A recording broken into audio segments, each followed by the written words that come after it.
Hello, तुम्हाला माहिती आहे का एका हफ्ताभराच्या मलाईमध्ये आपण किती सारे पदार्थ बनवू शकतो. मलाई म्हणजे ज्यापासून आपण घरगुती तूप बनवतो ते. तर चला बघूया आपण किती सारे पदार्थ तयार होतात. तर हे हफ्ताभराची माझी मलाई आहे.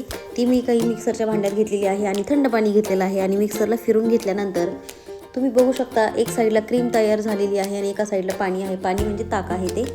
तर असा घट्ट लोण्याचा गोळा करून घ्यायचा आहे आणि त्याला 2-3 पाण्याने स्वच्छ धुवायचं आहे. उरलेलं जे ताक आहे अर्धं आपण पिण्यासाठी ठेवायचं आहे आणि अर्धं गरम करायला गॅसवर ठेवायचं आहे आणि त्यात 1-2 चमचे व्हिनेगर किंवा दही घालू शकता आणि ते घालून आपल्याला फोडायचं आहे ते दूध आणि एका स्वच्छ कपड्यामध्ये गाळून घ्यायचं आहे आणि त्यावर जड काहीतरी ठेवून आपल्याला त्यापासून पनीर बनवायचं आहे. आणि दुसरीकडे आपल्याला जी क्रीम बनवली होती त्यामध्ये अर्ध्यामध्ये मीठ घालून आपल्याला बटर बनवायचं आहे. अगदी अमूल बटरसारखं बटर तयार होतं आणि उरलेल्या क्रीमची आपल्याला तूप कढवण्यासाठी ठेवायचं आहे.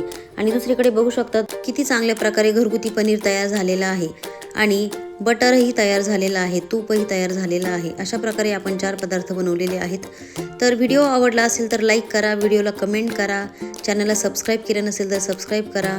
भेटूया नेक्स्ट व्हिडिओमध्ये. तोपर्यंत बाय, टेक केअर.